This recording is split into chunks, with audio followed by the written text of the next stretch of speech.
Boleh ni lah. Share. Share nak share? Ha? Ada button Ni. tu yang apa? Nanti dia keluar copy link. Oh.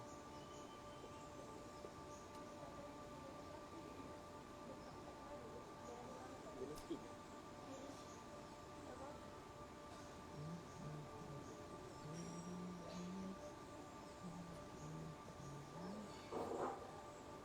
Dalam nak try masuk ni. Untuk try lagi.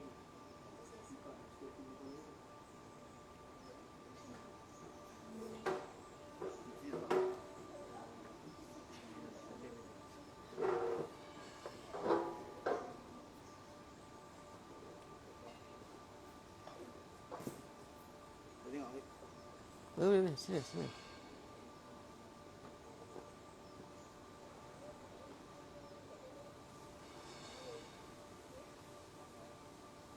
Dengar. Ni dekat rumah. Assalamualaikum. Khabar semua? Dengar. Salam Malaysia Madani.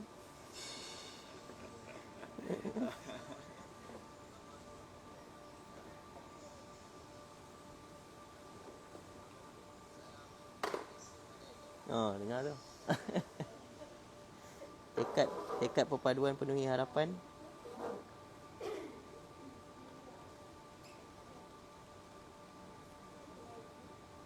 Mana hari tu?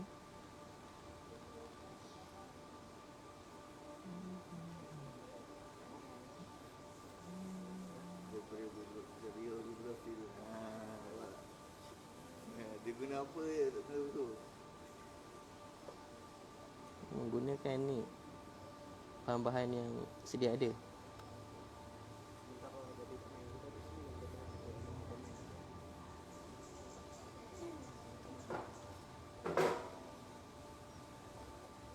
Minta copy link lah terus masuk dalam group R&D tu. So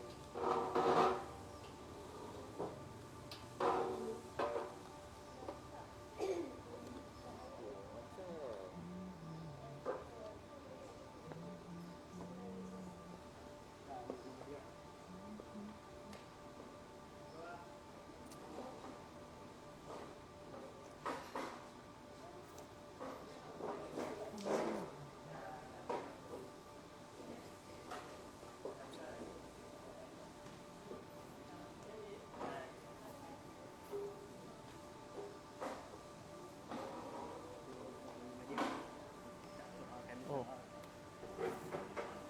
Selamat kenalan.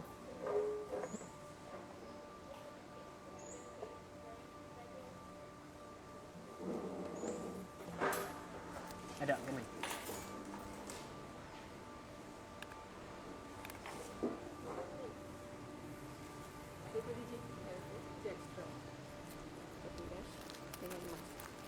Maksudnya macam mana? Kalau nak bagi free. Oh, bagi free. Ni mak dia tina. Siap. Ni kak. Ya. Tadi.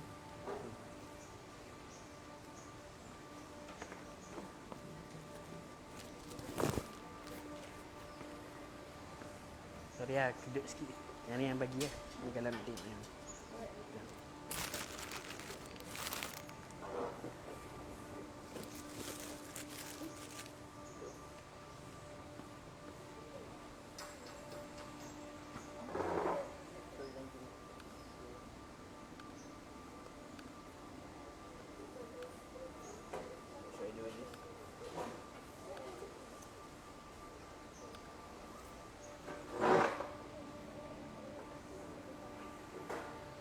Okay, insyaAllah.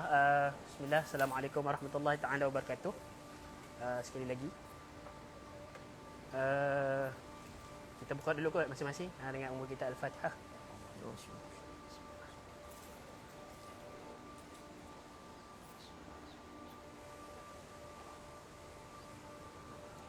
Okay, Alhamdulillah. Rabbil Alamin. Wassalatu wassalamu ala ashrafil anbiya al-mursalin wa ala alihi wa sahbihi ajma'in. Rabbi shrah li sadri wa yassir li amri wahlul 'uqdatam min lisani yafqahu qawli. Rabbi zidna 'ilma warzuqna fahma. Rabbi yassir wa la tu'assir, rabbi tammimil khairi arhamar rahimin. Jadi alhamdulillah pertama kali ucap syukur dan salam syukur ke atas hadrat Allah Subhanahu Wa Taala kerana diizinkan pada pagi ini dalam serba sederhana lah dapat kita bertemu di dalam rangka untuk berdiskusi ataupun apa-apalah istilah yang sesuai dengan makna yang sama dalam rangka untuk berubudiah kepada Allah Subhanahu Wa Taala dan juga selawat dan salam ke atas junjungan Nabi Muhammad sallallahu alaihi wasallam kerana dengan pengorbanan dan kasih sayang baginda sallallahu alaihi wasallam akhirnya sampailah risalah iman, Islam dan ihsan kepada kita insya-Allah. Jadi sesi pada pagi ini santai. Cuma kita nak start something off, kena ada seumpama kita kata ucapan pembukaan lah cik. Macam Cik Anwar Ibrahim. Tak ada. Judul diskusi kita insya-Allah kita akan mula teruslah sebabkan kita tak nak drag dan mandakan ada je platform live, jadi siapa yang on the way tu ramai yang maklum lah kata lewat sikit, so dia orang boleh tengok dekat live Instagram lah, Instagram Siasi. Jadi kita mulakan teruslah. Judul Palestin dari sisi yang tidak klise. Kita memilih judul ni adalah asbabnya dan bukanlah untuk kita kata menjargonkan isu-isu yang kita kata sedang berlaku lah. Cuma memandangkan ruang perbincangan berkait dengan Palestin ni dah di mana-mana ada kan. Live. Kalau kata hari ni saja mungkin boleh search kat Facebook ke YouTube mana. Mesti ada diskusi yang tambah-tambah semalam antara kalau kita lihat dari segi kemaskini perkembangan yang berlaku di Gaza khususnya tengah fasa kemuncak lah. Mungkin sekarang pun peperangan masih berlaku antara tentera Hamas dan juga IDF, Israel Defense Forces. Cuma kita di jauh ni mungkin ada approach lain daripada jihad yang berbentuk fizikal kan. Iaitu mungkin jihad dialog lah, perbincangan. Dan perbincangan tu pun harus diperincikan lagi. Sebab kadang ada perbincangan yang berbentuk terlalu emosional ataupun terlalu reactionist lah kan. Ada lapis-lapis yang belum kita kupas satu persatu, tapi kita terus direct kepada conclusion lah.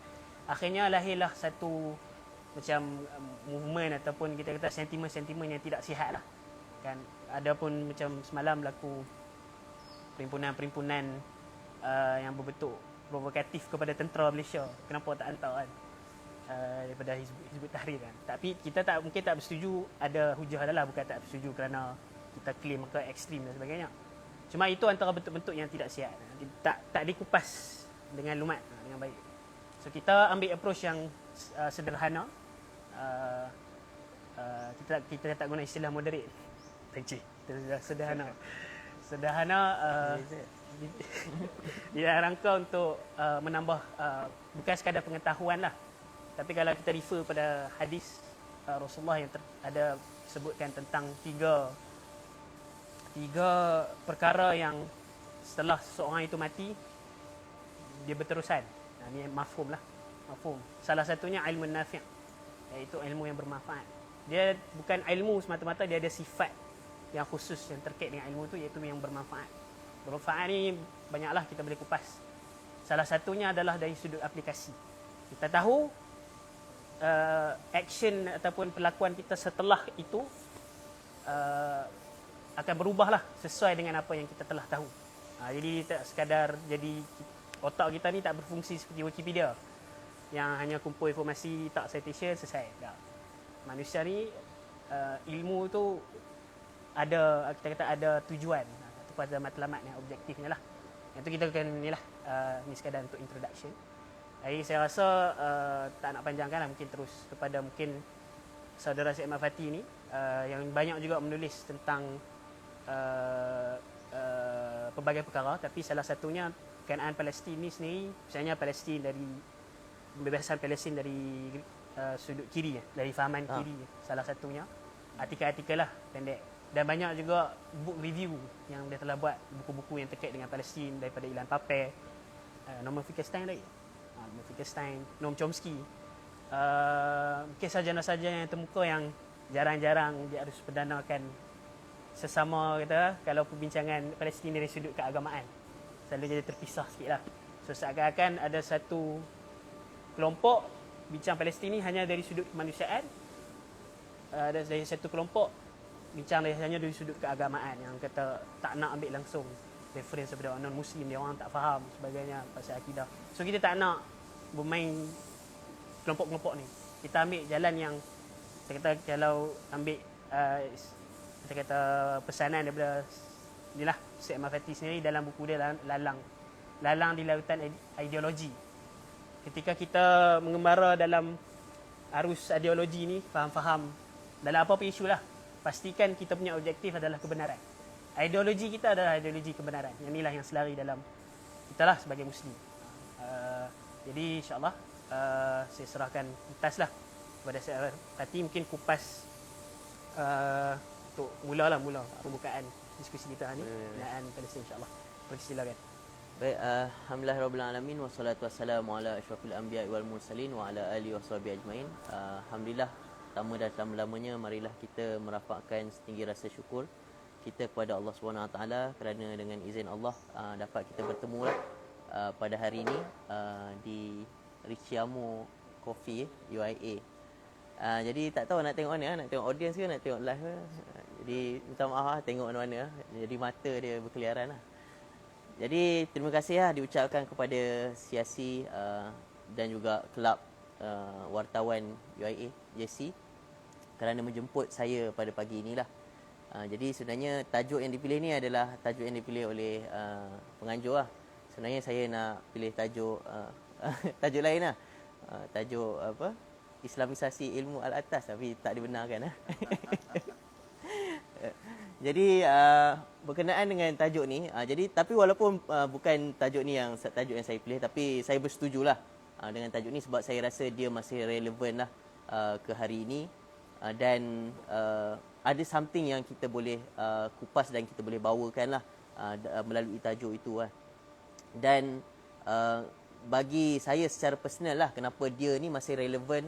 Sebab kalau kita tengok terutamanya kalau kita bacalah penulisan-penulisan sarjana di Malaysia sendiri, kebanyakannya kalau dalam sejarah, bidang sejarah atau bidang sains sosial ni dia dah cakap pasal pasca kolonial lah ataupun post colonial studies dan sebagainya. Tapi sebenarnya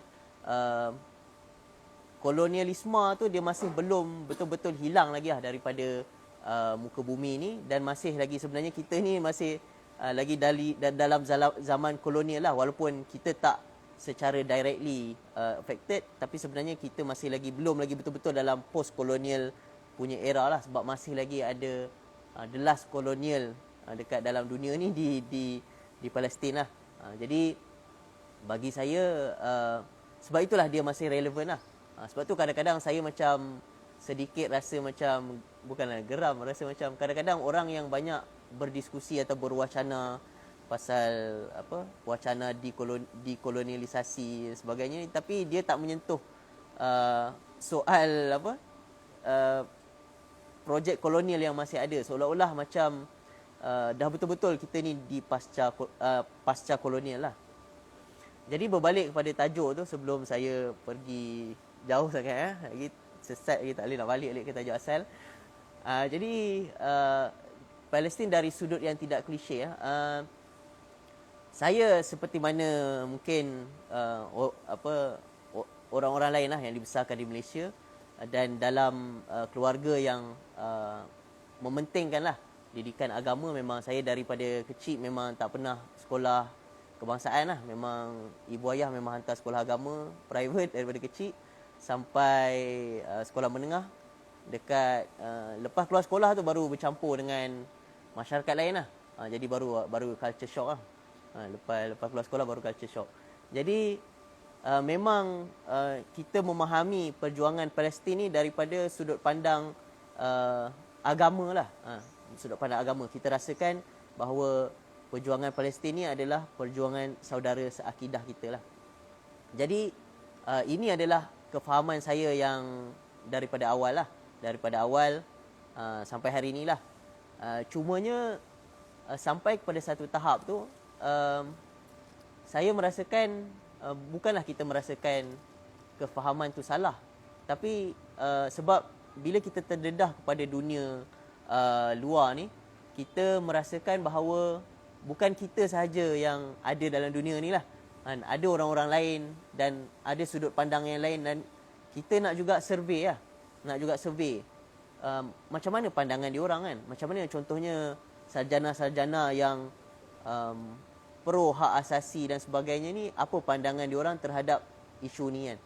Jadi dekat situ saya baru mula membaca buku-buku di luar bacaan yang biasalah. Kebanyakannya mungkin kita baca buku-buku yang ditulis oleh ulama-ulama Islam ataupun tokoh-tokoh penulis tempatan berkenaan dengan isu ni. Walaupun saya rasa penulisan sebegitu memang dia ada harga dia lah. Maksudnya dia memberikan satu sumbangan yang besar juga terhadap kesedaran Palestin di Malaysia ni. Cuma mungkin kadang-kadang dia bercampur aduk sikit lah. Kadang-kadang bercampur aduk sikit dengan konspirasi, dengan benda-benda yang saya rasa macam kadang-kadang kita susah nak terima lah. Kita susah nak terima. Contohnya, kadang-kadang dalam masyarakat kita ni, dia terlalu membenci Yahudi kan. Dia terlalu membenci Yahudi dan dia mengatakan, tak boleh kita bersimpati langsung dengan Yahudi kan. Ada satu masa tu dekat media sosial lah, saya dulu, zaman dulu rajin lah juga balas-balas komen dekat media sosial ni. Sekarang dah tua ni, dah kurang sikit lah. Biar je orang nak komen apa, lantak kau lah. Jadi dulu ada juga kita kata kita tak boleh juga kan bunuh orang-orang Yahudi ni kan. Diorang pun manusia kan.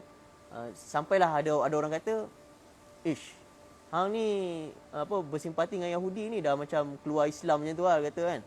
Tapi kita katalah balik, Nabi Musa sendiri tolong orang Yahudi kan. Dia bawa orang Yahudi tu lari daripada Fir'aun. Adakah Nabi Musa melanggar perintah Allah? Jadi Yahudi tu dia bukanlah kita nak membenci Yahudi tu per se lah. Maksudnya dia punya equation tu tak begitu simplistik lah. Maksudnya dia lagi besar daripada tu.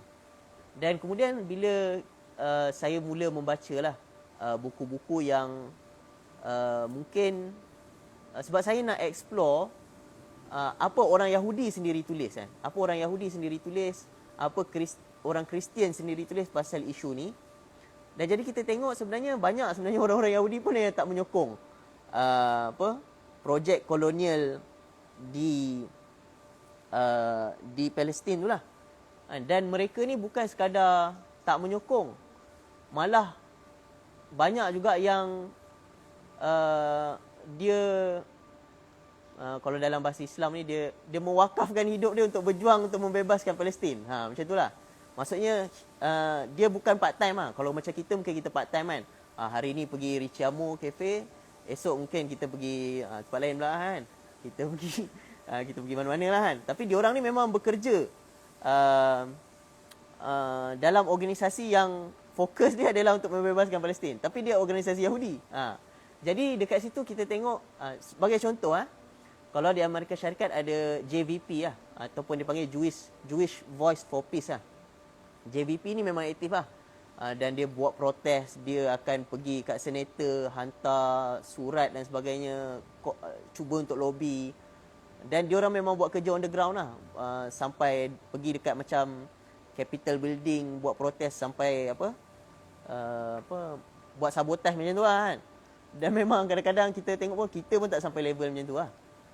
Dan ada juga yang lebih muda sikit, organisasi seperti If Not Now. Diorang macam young Jewish activist lah, If Not Now. Dan ada juga yang itu mungkin berbentuk sekular sikit lah, yang berbentuk liberal sikit. Ada juga organisasi yang memang berbentuk agama, yang dia memang Jewish Orthodox. Contohnya macam Nature Karta. Nature Karta ni kalau kita tengok banyak protes-protes di UK, akan ada rabai-rabai kan. Diorang tu biasanya daripada Nature Karta. Nature Karta ni dia memang anti Israel, memang dia orang akan bakar bendera Israel. Dia orang kata memang ini penjajahan ni, pembunuhan orang ni memang dia kata memang bukan apa yang diajar oleh agama Judaism lah. Dan saya mula membaca buku-buku yang ditulis oleh sarjana-sarjana Yahudi sendirilah. Contohnya macam yang Izzuddin dah sebut kan. Contohnya macam Ilan Pappé, Noam Chomsky. Diorang ni memang Norman Finkelstein. Diorang ni memang orang Yahudi yang memang betul-betul memperjuangkan isu Palestin ni untuk dibebaskan lah. Kalau Ilan Pappé tu sampai dia kena buang daripada universiti, dia kena pergi UK. Dan memang kalau macam Norman Finkelstein tu sampai dia kena buang juga daripada universiti, dia tak ada tenure sebagai profesor. Tapi sampai hari ni dia orang terus lah. Dia orang terus tulis buku, berwacana, pergi interview, pergi debate dan sebagainya, sebab dia orang memang rasakan benda tu tanggungjawab dia orang lah. Dan kalau kita tengok, kalau siapa yang follow Ilan Pappé dekat media sosial dia sekarang dalam projek Reimagine Free Palestine. Maksudnya dia kata kalau kita nak bebaskan Palestin ni, apa masa depan, macam mana bentuk Palestin yang kita nak wujudkan lah. So jadi dia dah mula bercakap dengan orang-orang Palestin, dia kumpulkan data, dia kumpulkan interview. Maksudnya dia nak sebab kadang-kadang orang tak nampak kan, orang tak nampak betul ke apa Palestin ni boleh bebas kan. Dengan keadaan sekarang kita macam rasa despair ataupun kita rasa mustahil lah kan nak menang kan. Dengan Israel ada nuklear, Amerika tolong. Tapi sebenarnya kalau dalam sejarah ni banyak episod-episod sejarah di mana keadaan tu nampak macam mustahil berubah tapi dia berubah. Jadi sebenarnya tapi dalam episod sejarah tu dia bukanlah terjadi secara automatik ataupun auto bebas lah. Dia kena ada orang-orang yang berjuang dan bekerja untuk membebaskan dia lah.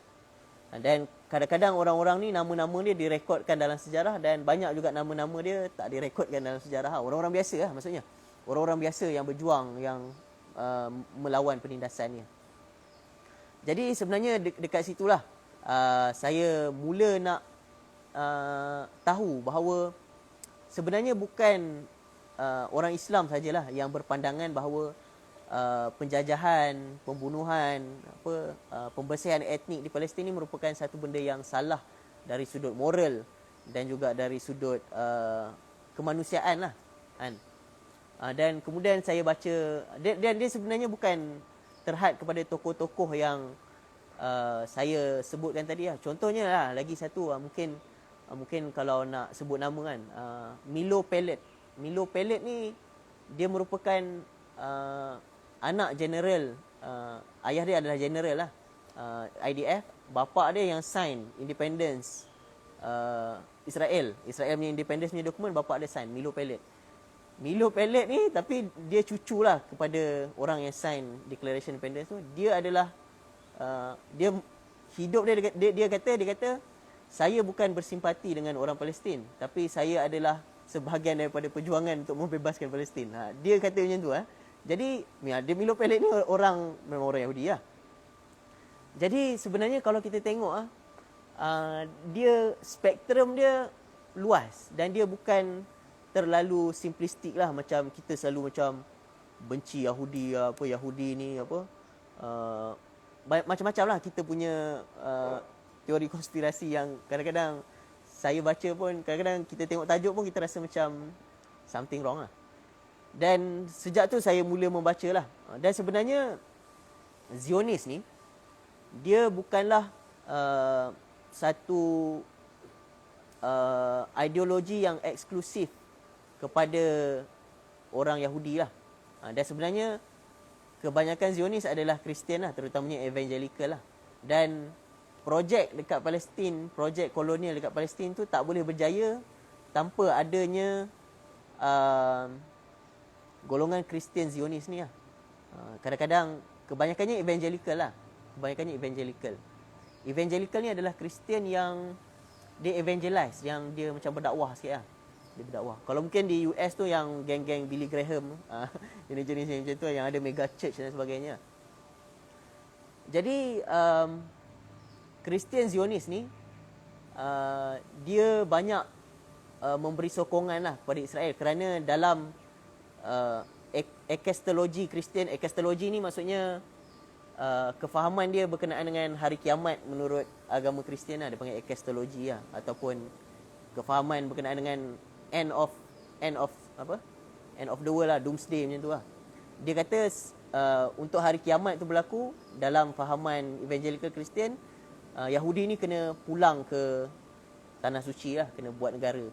Dan kemudian ada perang Armageddon dan sebagainya. Macam tu ada orang yang akan dihapuskan. Jadi tapi macam mana pun dia nak menjayakan naratif ekastologi Kristian tu lah. Tapi sebenarnya ada banyak tafsiran-tafsiran lain lah dalam agama Kristian lah. Sebab tu buku yang ni antara buku yang saya bawa lah. Buku ni rasa tak ada jual kat Malaysia. Dia tulis oleh Gary M. Birch lah. Gary Birch ni dia merupakan profesor dekat Wheaton College. Dan antara sebab dia tulis buku ni adalah dia nak bahaskan balik apa yang ada dalam Bible. Sebab dalam Bible banyak dalil-dalil lah. Kristian pun dia ada dalil-dalil lah. Bukan orang bukan apa Habib-Habib ataupun Wahabi je ada dalil lah. Jadi Kristian pun dia menggunakan dalil lah. Jadi banyaklah dalil yang digunakan, antaranya kisah apa Joshua kan. Joshua dia menakluki Kanaan ataupun janji Tuhan Israel kepada Abraham bahawa tanah ni akan diwarisi oleh Abraham. Jadi itu antara dalil-dalil yang digunakan oleh Kristian Zionis dalam ekastologi Kristian dia untuk menjustifikasikanlah bahawa sebenarnya negara Zionis ni memang perlu diwujudkanlah untuk akhir zaman tu berlaku lah.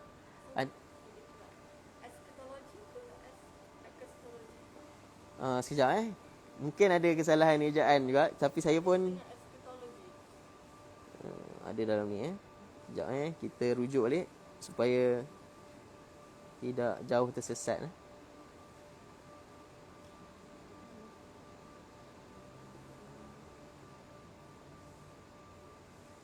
Eskatologi. ESCHATOLOGY. Eskatologi. Jadi dah lupa dah. Kau ni tadi je. Jadi maksudnya dia cuba nak terangkanlah. Sebab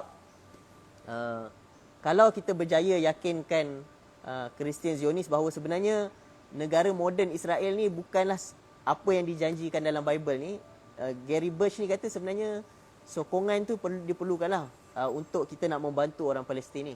Sebab dia kata dekat Palestin kadang-kadang kita rasa Palestin ni semua orang Islam. Sebenarnya Palestin tu banyak orang yang bukan Islam pun, bukanlah banyak, maksudnya ada kelompok-kelompok gereja Ortodok, gereja Greek, gereja beberapa gereja lah, yang gereja lama yang diorang ni Kristian, Arab Kristian. Walaupun nama dia mungkin Yahya, nama dia mungkin Ibrahim ataupun, tapi diorang sebenarnya Kristian Dan jadi diorang ni samalah, maksudnya dianggap sebagai orang Palestin dan tak diberikan hak lah.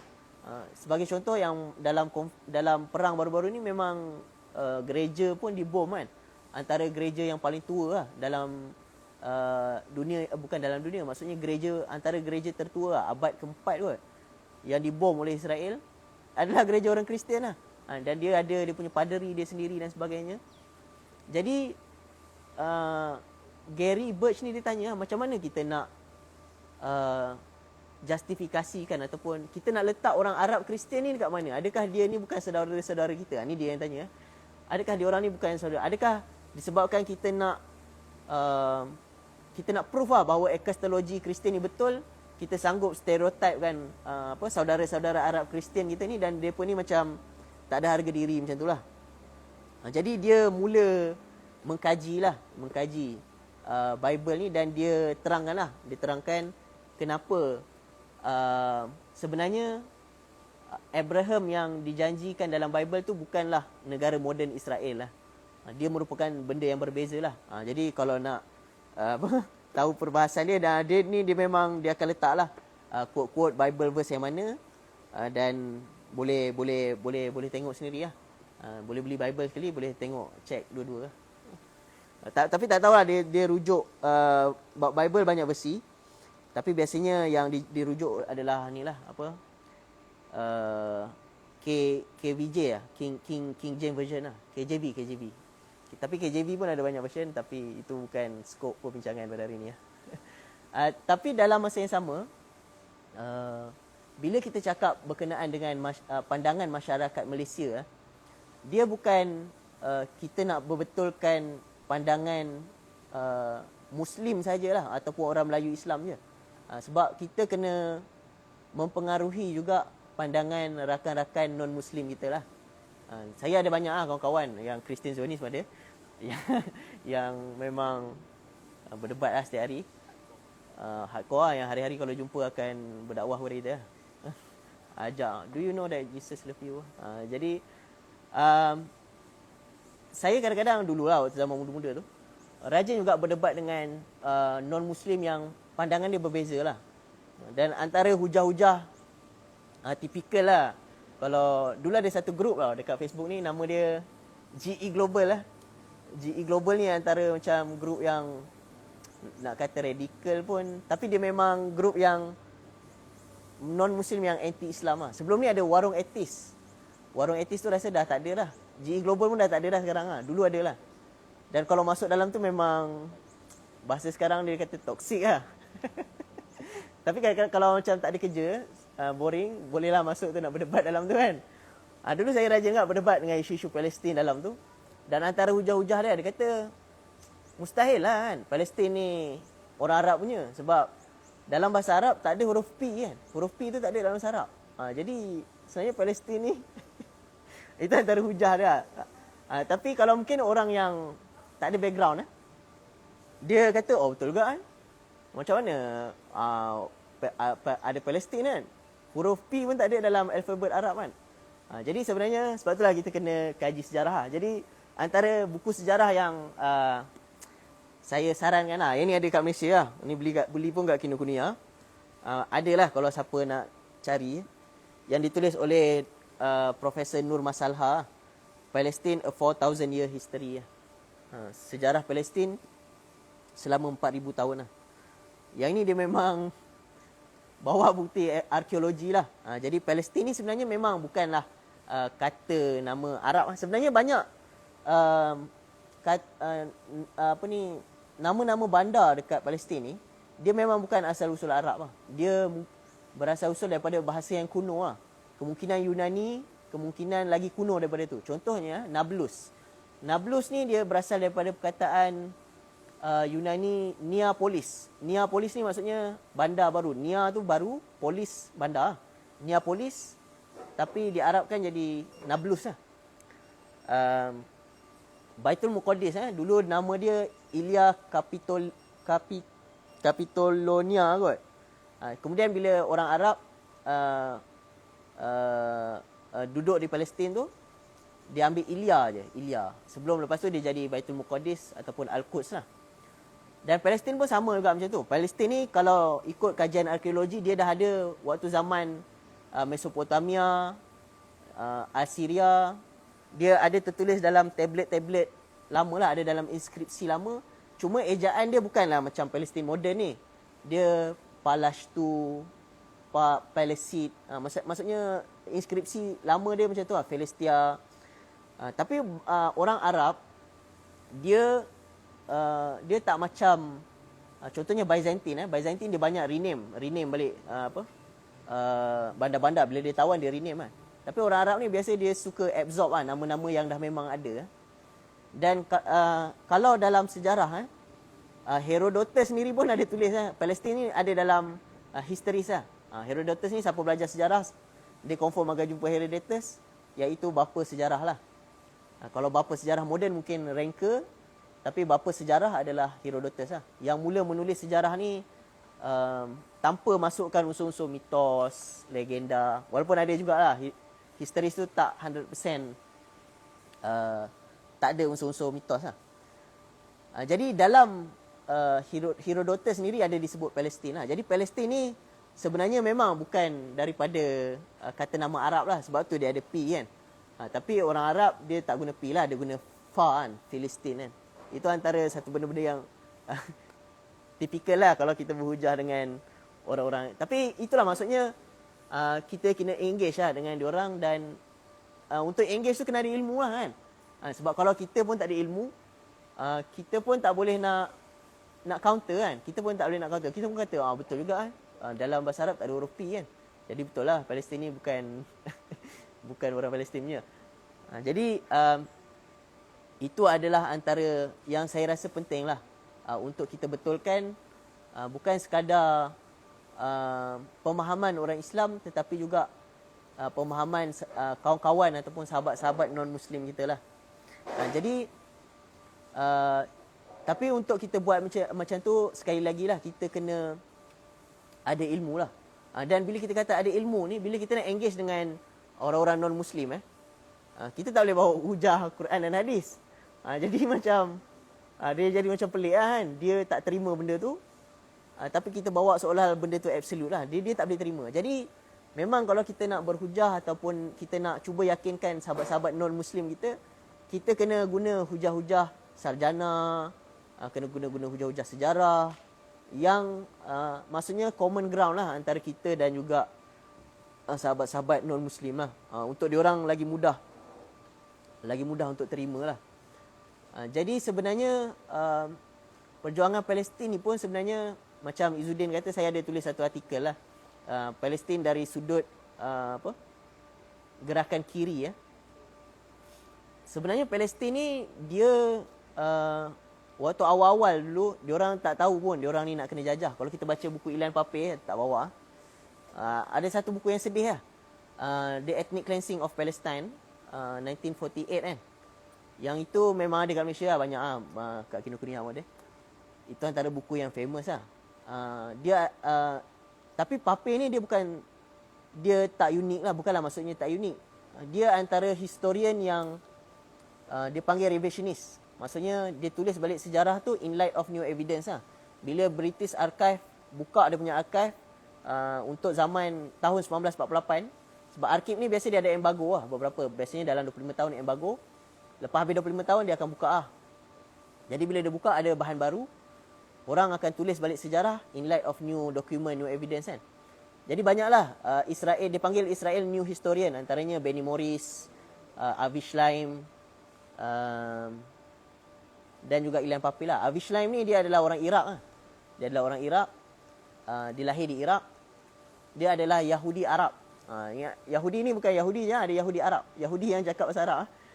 Tapi waktu 1948 tu Zionis mula bom. Sebab Zionis waktu tu dia nakkan penduduk Jadi dia nak orang-orang Yahudi daripada semua tempat ni pergi berkumpul di Israel. Jadi apa yang dia orang buat, dia orang sabotaj lah. Dia orang bom sana sini seolah-olah macam ada threat lah kepada kehidupan orang Yahudi di Arab. Jadi dia orang berpindah ke Israel. Jadi Avi Shlaim antara Yahudi di Iraq yang berhijrah lah mak ayah dia bawa dia pergi ke Palestin lah pada waktu tu. Dan dia tulis balik pengalaman dia, sebab dia kata kalau boleh dia nak jadi ini lah, dia nak terus duduk kat Iraq, sebab dia kata ini negara dia kan. Tapi dia dikeluarkan lah disebabkan keadaan tu lah. Dia ada tulis dalam memoir dia lah, Avi Shlaim dia ada tulis dalam memoir dia. Jadi sebenarnya bila kita nak memahami Palestin ni, kita tak boleh berpisah dengan kita memahami sejarah je lah. Sebab kalau kita sekadar, bukanlah nak kata salah kan, kita sekadar memahaminya dari sudut agama kan. Yang itu memang perlu kita dalami, tapi untuk kita engage dengan orang lain kan, untuk kita engage terutamanya dengan kawan-kawan non-Muslim kita yang mungkin kalau kita bawa hujah Al-Quran dan hadis, kalau dengan umat Islam kita tak ada masalah kan, kita boleh bawa hujah Quran dan hadis. Tapi kalau dengan yang kawan-kawan non-Muslim kita kan, mungkin nanti bila dah bekerja kan, akan bekerja dengan kawan-kawan non-Muslim, memang untuk kita terangkan tu, kita kena gunakan hujah-hujah sejarah lah, hujah-hujah sejarah, hujah-hujah moral. Jadi kita kena ada ilmu lah dan kita kena membaca lah. Dan bila kita membaca tu, kita akan jumpa banyak benda lah yang sebenarnya membetulkan kita punya pandangan lah. Dan sebenarnya ilmu ni dia memang mengubah manusia lah. Antara buku yang saya baca yang saya nak promote juga adalah buku yang ditulis oleh Dr. Ang Swee Chai lah. Dr. Ang Swee Chai ni dia lahir di Penang. Tapi kemudian dia ikut ayah dia sebelum merdeka berhijrah ke Singapura. Jadi dia lepas tu merdeka kerakyatan di Singapura lah. Tapi dia lahir di Penang, dia air hitam lah. Saya pernah jumpa sekali lah dekat satu conference, UN punya conference dekat KL. Dia tulis buku dia, tajuk dia From Beirut to Jerusalem. Jadi Dr. Eng ni dia merupakan dia atheist lah. Maksudnya ayah dengan mak dia tak kisah pasal agama, tapi waktu dia study medik dia convert lah. Dia convert to Christian dan dia Christian Zionis lah. Christian Zionis lah. Christian kebanyakannya yang evangelical ni Christian Zionis lah. Tapi kemudian dia berhijrah ke UK sebab waktu tu suami dia lawyer, suami dia kena tuduh komunis, nak ditahan bawah ISA, dia lari dengan suami dia ke UK dan dia jadi surgeon dekat UK lah. Kemudian berlaku perang lah. Israel serang Lebanon tahun 1980 lebih tak ingat. Dan dia volunteer sebagai doktor untuk pergi ke Lebanon lah. Dan dia tengok sendiri lah. Dia menjadi saksi pembunuhan Sabra dan Shatila lah. Pembunuhan Sabra dan Shatila ni antara pembunuhan yang famous juga dalam sejarah. Di mana waktu tu PLO bersetuju lah dengan Israel ni, okey kita akan berundur daripada Beirut waktu tu. Dan dia orang berundur, bila dia orang berundur Israel masuk dan bunuh lah. Jadi bila Dr. Eng tengok tu dia memang kalau baca buku tu siapa tak menangis memang pelik lah. Buku tu memang sedih lah. Jadi saya pun baca sekali je lah sebab tak nak menangis banyak kan. Baca sekali je. Memang kita tengok pun memang, dan benda tu memang mengubah dia lah. Dia daripada seorang Kristian Zionis, dia menjadi seorang aktivis Palestin lah. Walaupun dia tak masuk Islam lah. Sampai hari ni tak masuk Islam. Dan dia menubuhkan Medical Aid for Palestine lah, antara NGO yang aktif bagi dia ada beberapa NGO lah, Doctors Without Borders, banyak sebenarnya NGO yang berkhidmat di Palestin tu yang membantu lah dari segi kesihatan kan. Dan dia pergi ke sana lah dan dia tengok sendiri dan dia menjadi saksi lah pembunuhan Sabra Shatila tu. Dia tengok lah, dia kata dia baru jumpa budak tu belah pagi, belah petang budak tu datang dah mati. Macam tu lah dia kata. Dia baru je rawat budak tu tadi kan, dia kata kan. Dan dia tengok sendiri lah ada mak, contohnya ada mak yang kehilangan darah banyak kan, tapi bekalan darah tinggal 1 pack je. Waktu nak bagi darah tu dia dengar ada budak lain kan yang perlukan darah kan. Jadi dia kata doktor tak payahlah bagi saya painkiller je kan. Lepas tu dia mati lah kan, sebab tak cukup darah kan. Dan benda tu mengubah dia lah. Dia menjadi Israel ni kemudian dia buat siasatan lah terhadap peristiwa Sabra dan Shatila tu. Dia panggil Kahan Commission.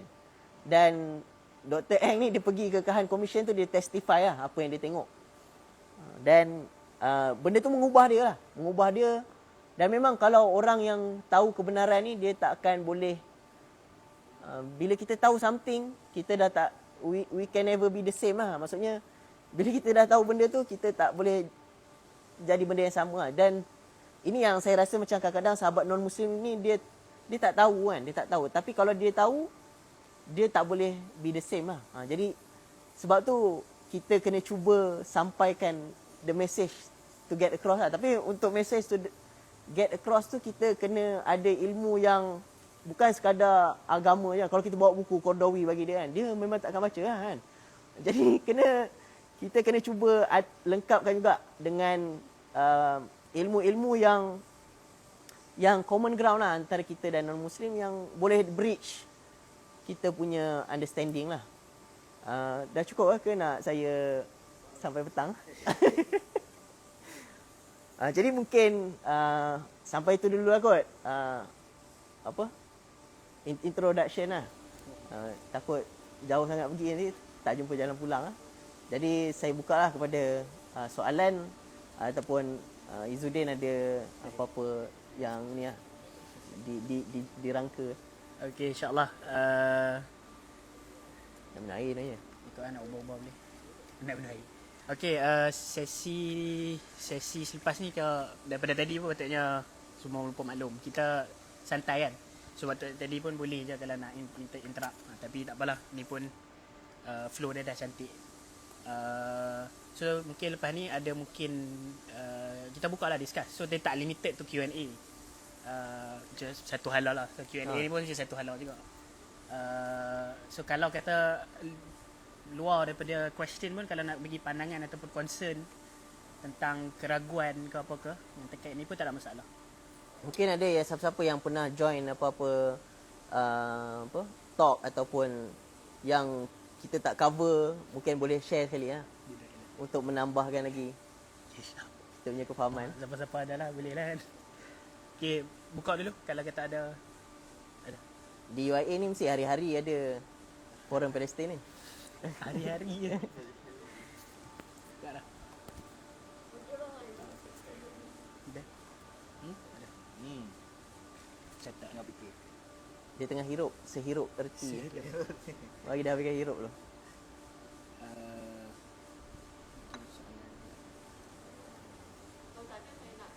Boleh. Bagi mic kot. Tak perlu kepek pun. Macam letak kat television. Tak television. Boleh. Pasal korang kena Panelis kedua. letak je. Tak je.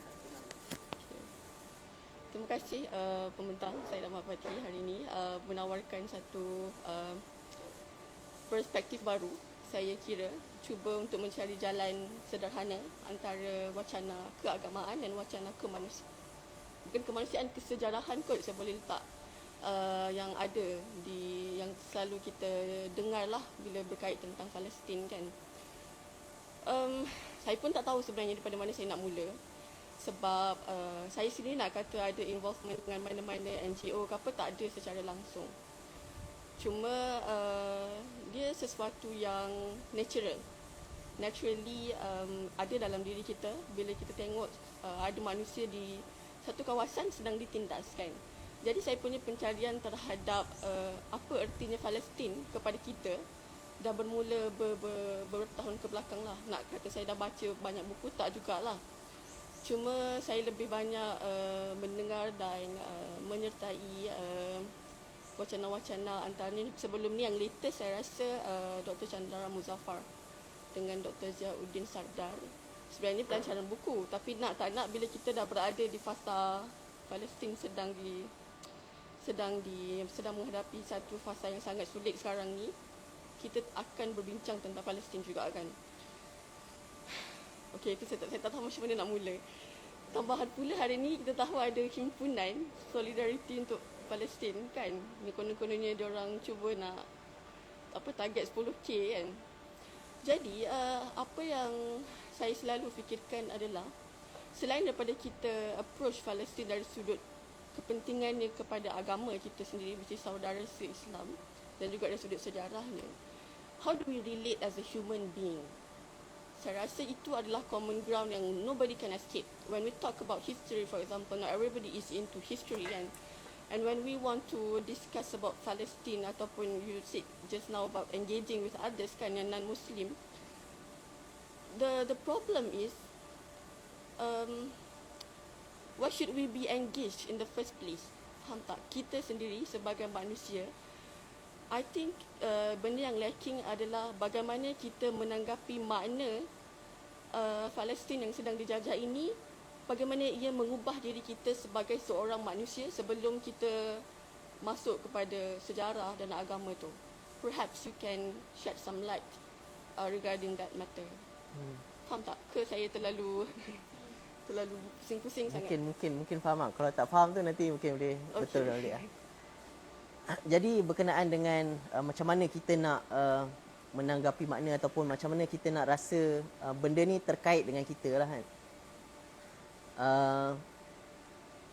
Sebenarnya isu kemanusiaan adalah satu benda yang universal lah kan. Bila kita tengok sebagai contoh anak-anak kecil, kalau tambah-tambah lagi kalau kita ada anak kan, bila kita tengok anak-anak kecil tu macam mana masa depan dia kan, bila memang dah tak ada masa depan lah kalau dah meninggal dan sebagainya kan. Jadi memang benda sebab tu Palestin ni dia adalah isu yang emotif lah. Tapi untuk dia sampai kepada level emotif tu, sebab tu kalau kita tengok di media sosial dia akan keluarkan gambar di medan lah. Maksudnya gambar contohnya macam mana manusia tu dikeluarkan daripada bangunan yang baru dibom kan. Kanak-kanak hancur. Benda-benda tu akan menimbulkan satu benda yang emotif yang kita akan rasa marah lah. Berbalik kepada Sabra dan Syatila tu, antara saksi lain yang ada waktu tu adalah Robert Fisk lah. Robert Fisk ni dia merupakan wartawan lah. Buku dia panjang lah, kalau siapa nak baca mungkin 1,000 lebih ke 2,000 lebih lah. Tajuk dia apa lah? Lupa lah tajuk dia. The War for Civilization. Robert Fisk antara orang yang ada dekat Sabra dan Syatila tu lah, camp tu, waktu pembunuhan tu berlaku, dan dia tengok sendirilah kan. Dan waktu dia dekat situ tu, waktu dia pergi tu memang darah masih merah, darah masih panas lah orang kata kan, darah masih panas. Dan dia kata sejak daripada tu cara dia menulis, dia wartawan cara dia menulis dia dah tak sama, dia kata. Dia memang dia menulis dengan rasa marah lah. Dia kata dan editor dia kena terbitkan apa yang dia tulis lah. Dan Robert Fisk ni antara wartawan yang bagi saya legend lah. Bila contohnya Rupert Murdoch beli apa nama Guardian tu, dia keluar daripada Guardian tu sebab dia tak nak penulisan dia ni ditentukan lah. Maksudnya dia tak nak, bagi dia penerbit kena terbitkan apa yang wartawan tu tulis, bukan apa yang owner syarikat, owner company media tu nak lah. Dan jadi dia rasakan bahawa bila kita tengok sendiri tu kita akan rasa sedih dan marah lah. Jadi memang tapi Robert Fisk kata masalah dia adalah bila dalam perang ni kebanyakan media tradisional dia tak nak tunjuk image yang ngeri ni lah. Contoh adalah Iraq War kan, perang Iraq. Kita nampak nombor je 10 orang terkorban, 20 orang terkorban. Kita tak rasa apa-apa. Kita rasa macam benda tu nombor kan. Nombor okey, hari ni 10 orang terkorban, hari ni 700 terkorban. Dia tak ada unsur-unsur manusia, dia tak boleh relate. Sebab tu dia kata macam bila dia hantar gambar, Robert Fisk dia hantar gambar dekat dia punya stesen TV. Dia kata stesen TV dia kata tak boleh, kita tak boleh letak gambar-gambar image ni dekat televisyen untuk menghormati mangsa lah. Dia kata kita tak hormat mangsa ni ketika dia hidup, tapi bila dia dah mati tiba-tiba kita kena hormat dia. Jadi maksudnya kalau kita nak hormat manusia tu, kita kena hormat waktu dia hidup lah. Bukan dia dah berkecai baru kita nak hormat. Dan bila image perang ni dia tak dipaparkan, kita tak boleh relate lah unsur-unsur manusia tu. Kita tak nampak manusia yang menderita tu. Jadi untuk kita rasa kan, kita rasa penderitaan tu, kita kena tengok image tu sendiri. Tapi tak adalah saya suruh tengok image yang ngeri tu. Tapi kalau siapa yang betul-betul nak rasa lah macam mana kita takkan boleh rasa dengan sebenarnya sakit dia macam mana kan. Macam mana bila terbakar, kena bom dia akan terbakar, macam mana mati dalam keadaan terbakar, kita memang tak boleh rasa. Tapi sekurang-kurangnya kalau kita tengok image tu, kita boleh, saya memang secara peribadi